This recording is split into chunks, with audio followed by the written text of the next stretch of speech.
설교단에서 설교를 한 지가 1989년부터 했더라고요. 옛날 그 주보를 보니까 35년도 더 한 거죠. 그런데 35년쯤 하면 이게 완전히 그 프로페셔널이 돼서 설교는 그냥 뭐 쉽지 않겠어요? 그렇게 생각하시면 반대입니다. 세월이 갈수록 느껴오는 거룩한 부담이 있습니다. 내가 주의 이름으로 메시지를 전한다는 것이 얼마나 두렵고 떨리는 것인지, 이 자리는 무거운 자리입니다. 사람의 이야기나 나의 경험이나 철학을 얘기하는 자리가 아니라 주님의 이름으로 주님의 말씀을 대언하는 자리이기 때문에 이 자리는 엄숙한 자리입니다. 그래서 저도 세월이 갈수록 두렵고 떨림으로 이 자리에 서 있습니다.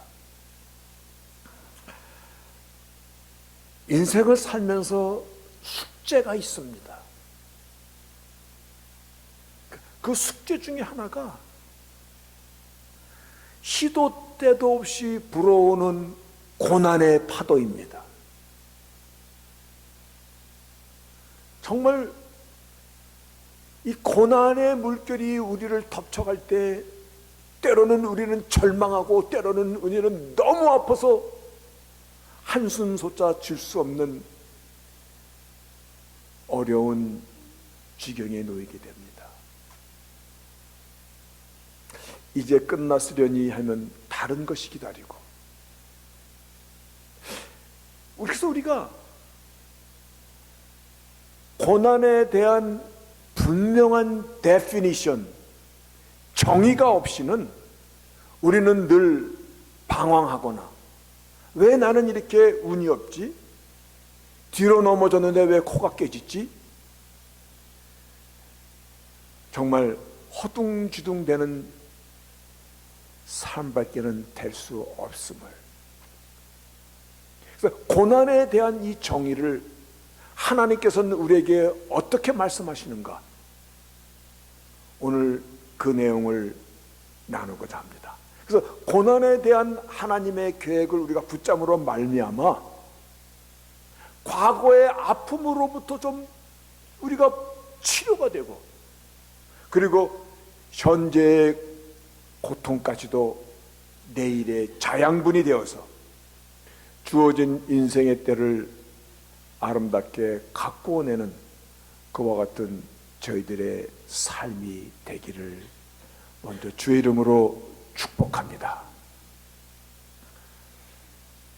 욥기, 딱 떠오르는 단어는 고난입니다. 고난의 대명사입니다. 우리 욥기를 좀 이해하려면 먼저 오늘 본문은 33장입니다만은 연결된 이야기거든요. 욥이 당한 고난에 대한 연결된 이야기인데, 욥기 1장에서 욥은 어떤 사람이라는 것을 이렇게 성경이 말씀하고 있습니다. 우스 땅에 욥이라는 사람이 살았는데 그 사람은 순전하고 정직하여 하나님을 경외하며 악에서 떠난 자라. 여러분, 이 성경이 증거하는 욥입니다. 욥이라는 사람은 man was blameless, 흠도 점도 없을 뿐만 아니라 upright, 정말 하나님 앞에 정직한 자였더라. 그는 여호와를 경외하며 아예 turn away from evil, 악으로부터 떠난 사람이다. 욥은 이런 사람입니다. 하나님께서 그를 얼마나 축복하셨는지, 그는 동방에서 제일 큰 자더라. 그 소유물은 양이 7천이요 약대가 3천이요 소가 500결이요 암나귀가 500이며 일하는 종도 많이 있었으니 이 사람은, that man was the great greatest of all men of the east. 아주 동방에서 제일 큰 자다. 그런데 1장을 보면 그 밑에 이런 내용이 나옵니다. 사단이 하나님 앞에 나와서 욥을 조롱합니다. 조소합니다. 이렇게 얘기합니다. 그와 같이 축복하는 하나님께서 그와 같이 그에게 물질도 주시고 모든 것을 넉넉히 하여 주셨는데 그런 거를 받고 욥처럼 되지 않을 사람이 어디 있겠습니까? 하나님 당신께서 시련을 한번 줘보세요. 그래도 욥이 하나님을 경외하며 하나님의 사람으로 그가 남아있을지 한번 시련을 줘보세요 라고 얘기합니다. 하나님께서 사단의 조소에 넘어가신 것 아니죠. 사단이 걸어온 그 조롱 속에 하나님은 욥을 통해서 우리에게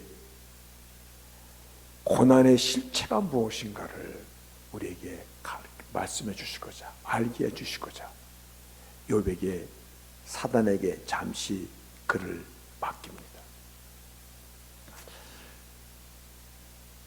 이제 엄청난 시련이 그의 인생에 불어닥쳤습니다. 아주 한날에 그의 그 많던 재산들이 약탈당하고 번갯불에 다 타 죽어버리고 그 많던 재물들이 다 사라졌습니다. 그런데 더 아픈 것은 욥은 10자녀가 있었습니다. 아들이 7이고 딸이 3이었는데 그들이 한 지붕 밑에 있다가 지붕이 무너짐으로 다 한순간에 일시에 10자녀가 다 압살을 당하여 죽임을 당하였습니다. 여러분 한번 이게 나의 이야기라고 한번 생각해 보세요. 이게 나의 이야기예요. 저는 아들이 2 있습니다. 그리고 손자가 4명입니다. 그들이 만약에 일시에 이런 일을 생각도 잘 안 돼요. 이런 엄청난 시련, 고통, 고난, 재앙 속에 던져졌을 때 욥이 고백한 내용이 이겁니다. 욥이 겉옷을 찢고 머리털을 이거는 회개를 의미하는 것입니다. 땅에 엎드려 경배하며 내가 모태에서 적신으로 나왔은즉 적신으로 그리로 돌아가올지라.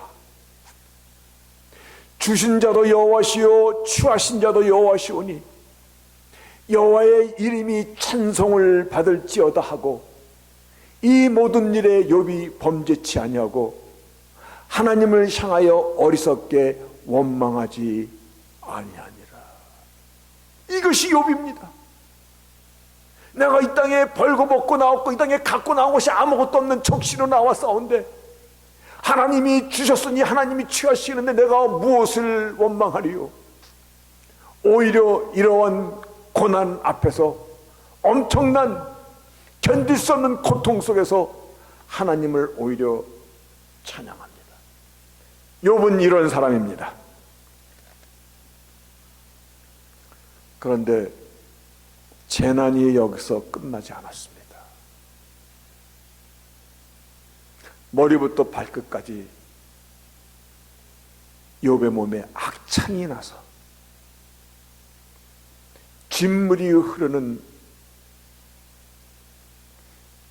아마 오늘날로 얘기하면 굉장히 급성 문둥병 같은 거였을 것입니다. 온몸이 떨어져 나가는, 그래서 얼마나 고통스럽고 가렵고 아팠는지 불에 타고 남으면 그 재가 아주 보들보들하잖아요. 그 재에 몸을 뒹굴면서 깨진 기왓장으로 온몸을 긁어대는 처참한 지경이 되었습니다. 여기서 우리는 사단이 주는 시험의 캐릭터가 먼저 보여줘야 됩니다. 사단은 물질을 흔듭니다. 자녀를 흔듭니다. 그리고 건강을 흔드는 이 모습을 보게 됩니다. 욥의 친구들이 욥의 소식을 듣고 위로하여 주려고 그를 찾아왔는데 그의 형편을 보고는 차마 입이 떨어지지 않는 것이야. 너무나 처참해서.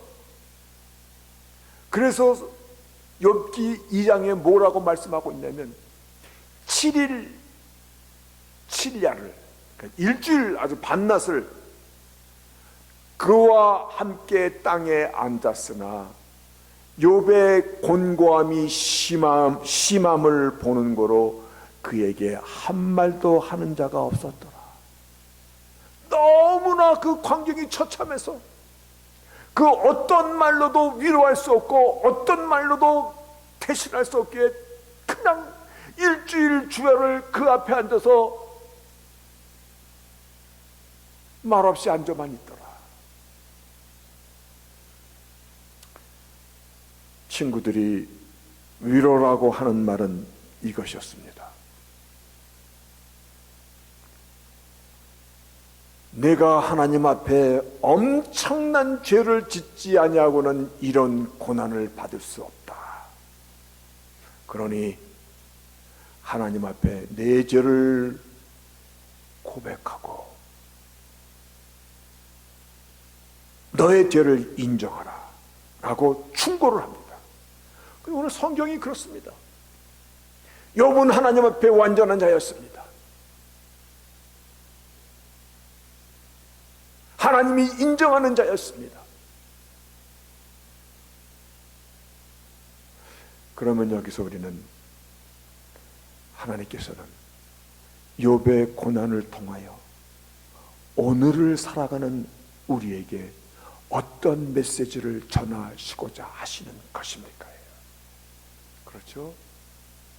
어떤 메시지를 나그네의 인생이라는 이 힘든 삶의 여정을 살아가는 우리에게 어떤 메시지를 주시고자 하나님께서는 욥의 이 사건을 성경에 기록하고 있는 것인가? 욥기는 먼저 지혜서입니다. 지혜서, Wisdom Literature입니다. 잘 들으세요. 제가 만약에 이렇게 얘기한다면 이 말이 뭐가 잘못된가를 한번 여러분이 자반해 보세요. 저 사람은 우주학을 연구하는 사람인데 특히 태양과 지구, 지구와 달에 관하여 많은 지혜를 가지고 있는 사람이다. 너 얼굴이 변화가 없네. 지금 그 말이 뭐가 잘못된지를 모르는 거야. 다시 한번 얘기할게요. 저 사람은 우주학을 연구하는 박사인데 특별히 태양계, 태양과 지구와 달에 이 관하여는 많은 지혜를 갖고 있는 사람이다. 뭐가 틀렸습니까? 지혜라는 말이 그럴 때 들어가는 것이 아니에요. 이때는 지식이라는 말이 들어가야 되는 것이에요. 지혜라는 것은 삶에 대하여 말씀할 때 지혜가 되는 것이에요. 욥기가 지혜서라면 욥기는 must be concerned how to live입니다. 어떻게 살 것인가에 대하여 말씀하는 것입니다. 근데 여기서 우리는요, 이게 뭐 시가서 지혜서의 그냥 순서가 그냥 그렇게 됐나 보다, 그렇게 생각하면 성경을 모르는 것입니다. 성경은 요거만 알면 이제 답이 풀립니다. 성경은 주제별로 편집되어 있습니다. 이거를 thematic edit라는 말을 씁니다. thematic, 주제별로 연결되어 있습니다. 만약에 역사적인 시간별로 성경이 편집되어 있다면 욥기는 창세기 앞으로 나가야 됩니다. 그런데 주제별로 티메릭으로 연결되어 있기 때문에 이 욥기가 지혜서에 들어가 있습니다. 이 말은 무슨 말이냐면 지혜서에는 잠언도 있고 전도서도 있는데 왜 욥기가 지혜서의 시작입니까?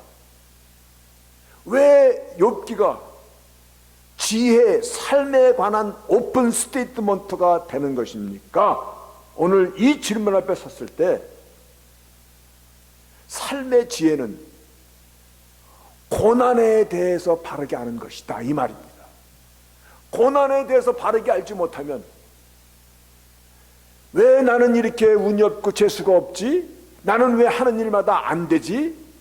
그리고 고난에 대한 바른 정의를 갖고 있지 못하면 늘 잘못된 과거 가운데 거기에 붙잡혀서 엄청나게 중요한 살아있는 오늘이라는 시간을 바르게 살아갈 수 없는, 마치 살았으나 죽은 자의 인생을 살아갈 수밖에 없는, 그래서 지혜서의 그 지혜는 고난에 대해서 먼저 바른 관을 갖고 있는 것이 너의 삶의 지혜다.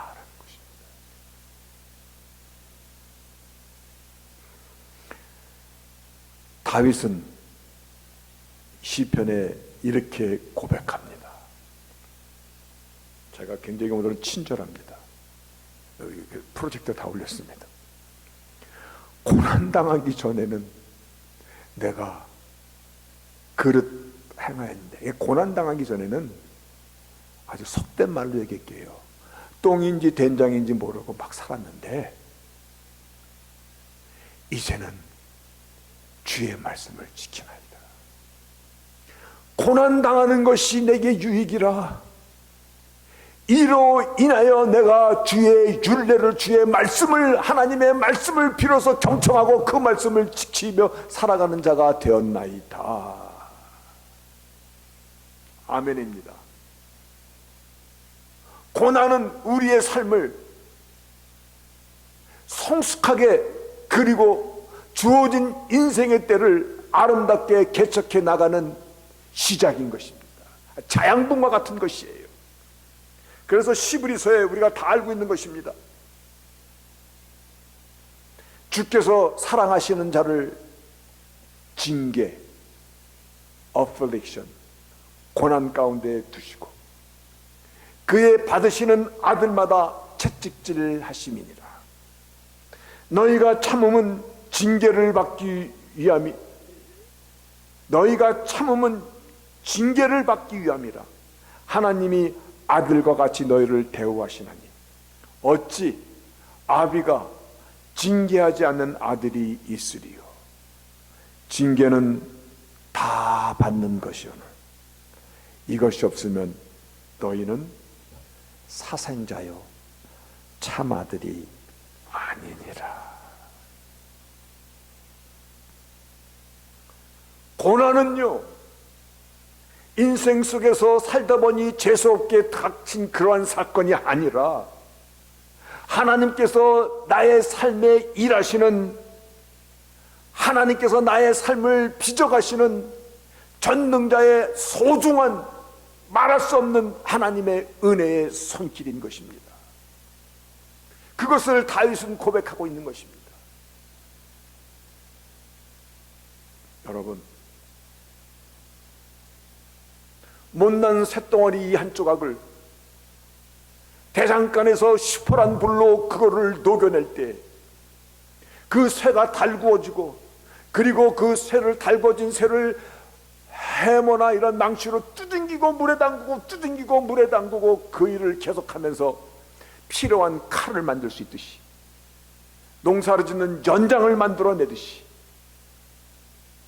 고난을 통하여서 이 못난 자, 자기만 아는 이 아주 이상한 이기심, 남을 배려하지 못하는 무례함,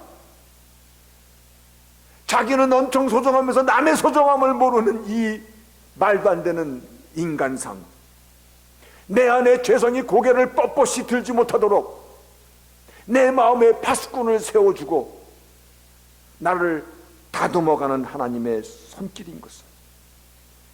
그래서 비로소 남의 아픔을 진심으로 같이 기도해 줄 수 있는 그와 같은 자로 나를 변화시켜 가는 것입니다.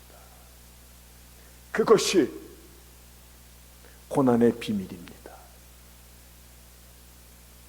오늘 하나님께서는 욥을 통하여서 이 사실을 우리에게 지금,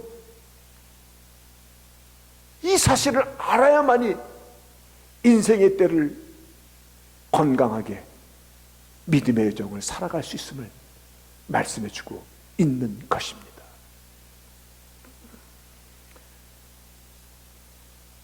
우상의 나라, 예수 믿는 사람들이 인구의 0.1%도 안 되는 일본에서 전 세계 사람의 마음을 울렸던 빙점이라는 소설의 작가 미우라 아야코. 그녀는 24살에 결핵성 척추 감염에 걸렸습니다. 그 13년 동안 병실에 누워 있는데 7년 동안은 몸에 기부스를 한 채 병실에서 죽음의 공포와 싸웠습니다. 근데 그의 그 책 속에 이런 얘기가 나와. 그 질그릇에도라는 그 책에 나오는 얘기인데, 죽음 속에서 하루하루를 견디는 자가 아니면 알 수 없는 목숨의 간절함이, 그 간절함으로 기도하게 되고, 기도하니 찬양하게 되고, 찬양하니 감사하게 되고, 감사하니 소망이 생기고, 소망 안에서 영적인 기쁨을. 그래서 24살에 입원하여 37살이 될 때까지 13년이라는 이 세월 동안 고통 속에서 삶을 배우고, 신앙을 배우고, 사랑을 배우고, 우정을 배우고, 친절과 관용과 정직과 성실과 사랑과 용서를 배우게 되어서 드디어 빙점이라는 대작을 역사에 남길 수 있었음을, 진실로 고난이 스승이셨음을. 여러분, 인생 속에는 무의미한 것은 일도 없습니다. 순간순간 다 하나님의 놀라운 손길이 우리의 삶의 여정을 함께 하시는 일들입니다. 아, 나는 실패가 너무 많어. 그거는 배우는 것도 엄청나게 많았다는 것입니다. 이거를 배워야 된다는 것을 하나님께서는, 내가 성공했을 때 배우는 것보다 실패해서 배우는 것은요 더 많은 것입니다. 비교할 수 없을 만큼 많은 것을, 건강할 때보다는 고통 가운데 있을 때 내가 배우는 것이 얼마나 깊이가 있는 줄 아세요? 건강할 때는요 걸어 다니는 거 아무렇지도 않습니다. 내가 병들었을 때 걸어 다니고 일상의 삶에서 맛있게 음식을 먹을 수 있는 것,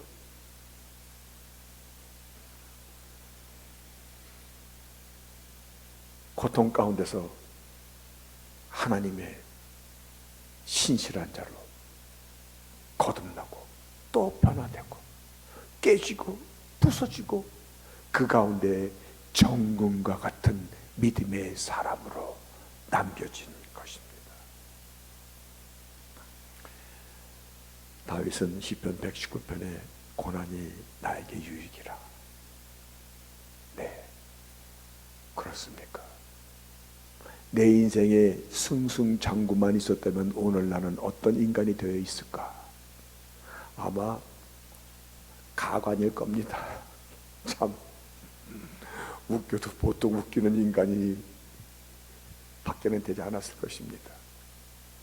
여러분, 우리 여기 반주자님이 바이올린도 잘 키잖아요. 근데 바이올린 키는 그 나무, 비싼 바이올린, 정말 명품 바이올린은 더워도 추워도 습해도 요 줄의 스트링의 텐션 변하지 않는 간단한 나무여야 되는 것이라고 하더라고요. 그래서 바이올린에 들어가는 몸통의 재료는 알프스산 정상에서 1년 내내 추위와 바람에 시들리며 견뎌내서 자란 나무, 그와 같은 나무가 명품 바이올린의 재료가 된다 하더라고요. 그렇죠? 그렇습니까? 고난을 통해서 나를 명품으로 만들어 가시는 하나님의 손길입니다. 여러분, 검은 사과를 보신 적 있습니까? 그 검은 사과를 검은 다이아몬드 사과라고 불리는 사과가 있습니다. 이 사과는 티베트 고원에서 척박한 환경에서 열리는 사과라고 합니다. 근데 그 맛이,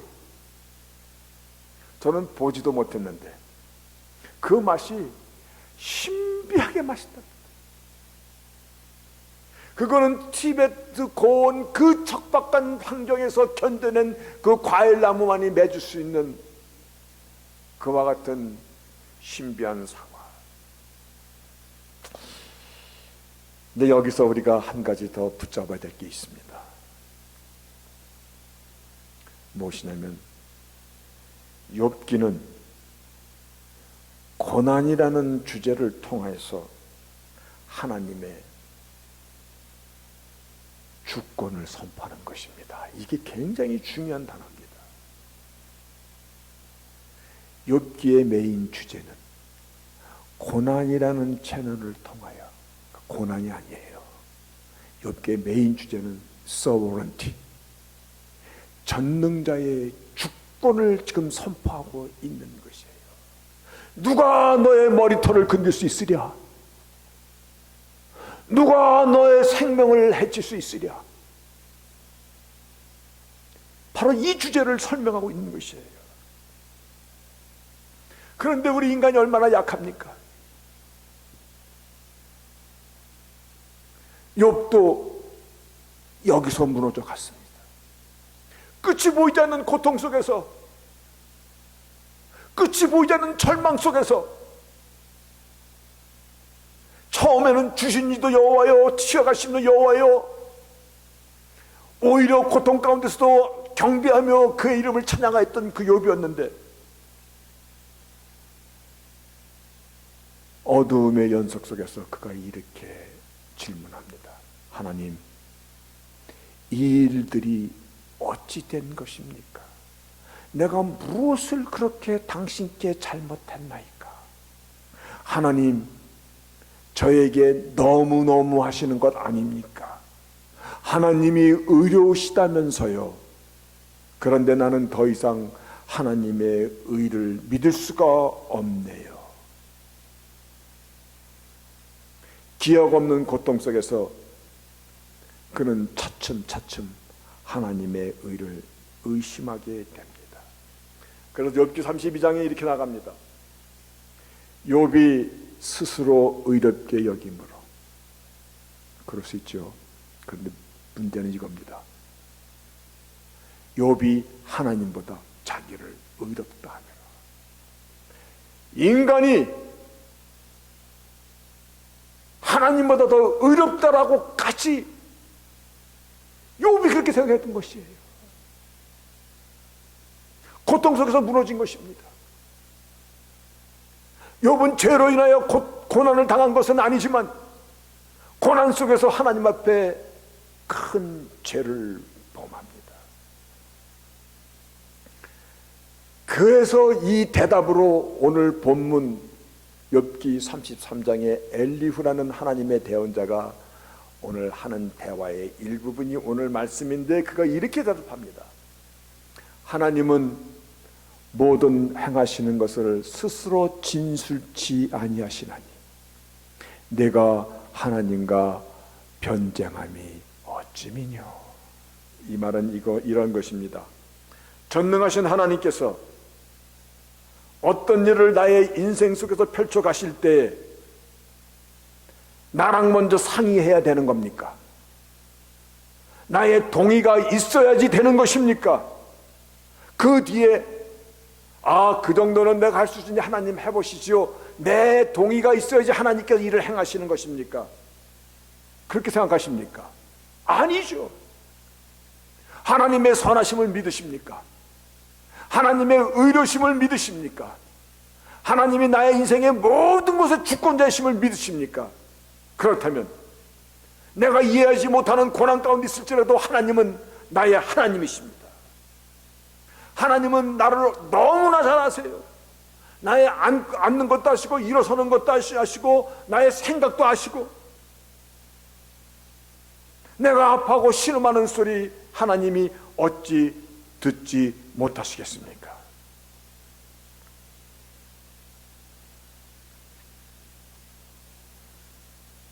그래서 오늘 말씀 가운데 이러한 대목이 나오는 겁니다. 사랑으로 그 꾀를 버리게 하려 하심이고, 사람에게 교만을 막으려 하심이고, 그 사람의 이 영혼으로 저 지옥의 구렁텅이에 빠지지 않게 하시고, 그 생명으로 칼에 멸망치 않게 하시고, 그러기 위해서 어떤 사람에게는 병상의 고통과 뼈가 늘 쑤시는 징계를 받나니 너무 아파서 음식도 먹지 못하고, 그러나 그의 혼이 멸망에 빠지지 않게 하기 위해서 하나님께서 나를 이끌어 가시고, 내가 알지 못하는 내일을 하나님은 아시지 않습니까? 끝까지 고난을 참고 받으라라고 하나님의 대언자 엘리후가 얘기합니다. 여러분,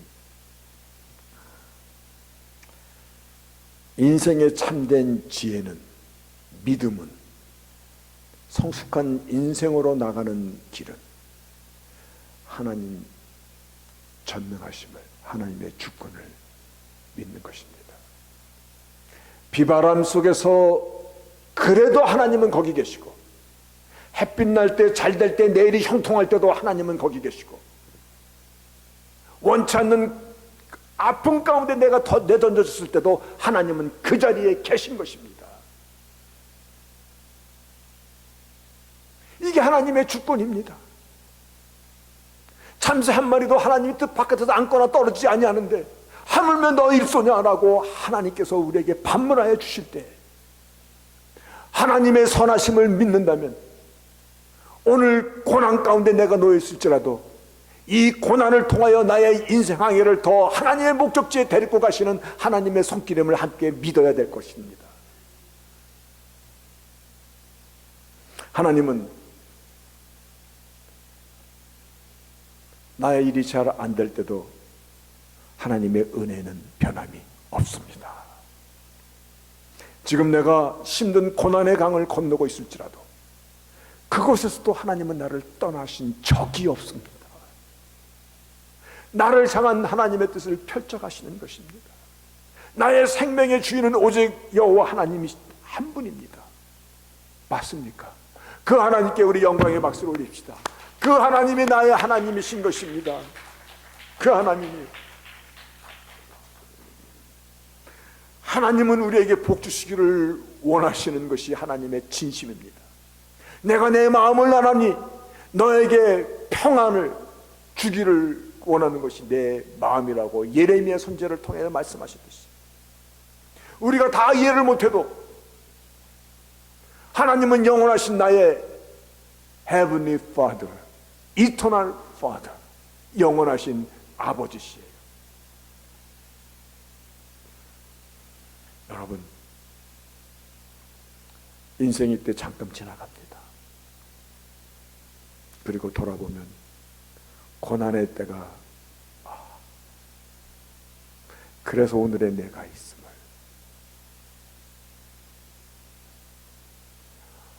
이것이 하나님의 절대 주권입니다.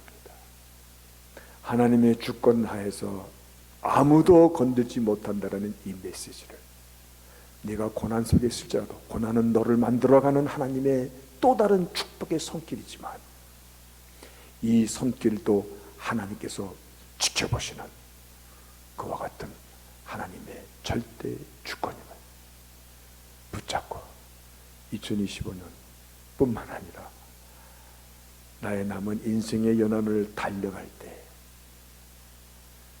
Why me? 왜 나는 이렇게 재수가 없어? 그런 말 하지 마시고 이 고난을 통해서 나의 하나님 영광을 받으소서. 그와 같은 믿음의 중심으로 나아갈 수 있는 저희들이 되시기를 주의 이름으로 축복합니다. 아멘. 전능하신 하나님 감사합니다. 고난은 우리가 원치 않는 것입니다. 그 속에 또 사랑하는 이를 보내고 때로는 병들고 아프고 참 신음소리가, 그러나 그 속에서도 하나님은 나의 하나님이시고 그 가운데서도 하나님의 은혜는 변하지 않았음을 우리가 믿고 굳게 붙잡고 하나님의 명예를 걸고 말씀하신 이 욥을 통한 이 메시지를 다시금 붙잡고 살아가는 저희들이 되게 하옵소서. 예수의 이름으로 기도합니다. 아멘.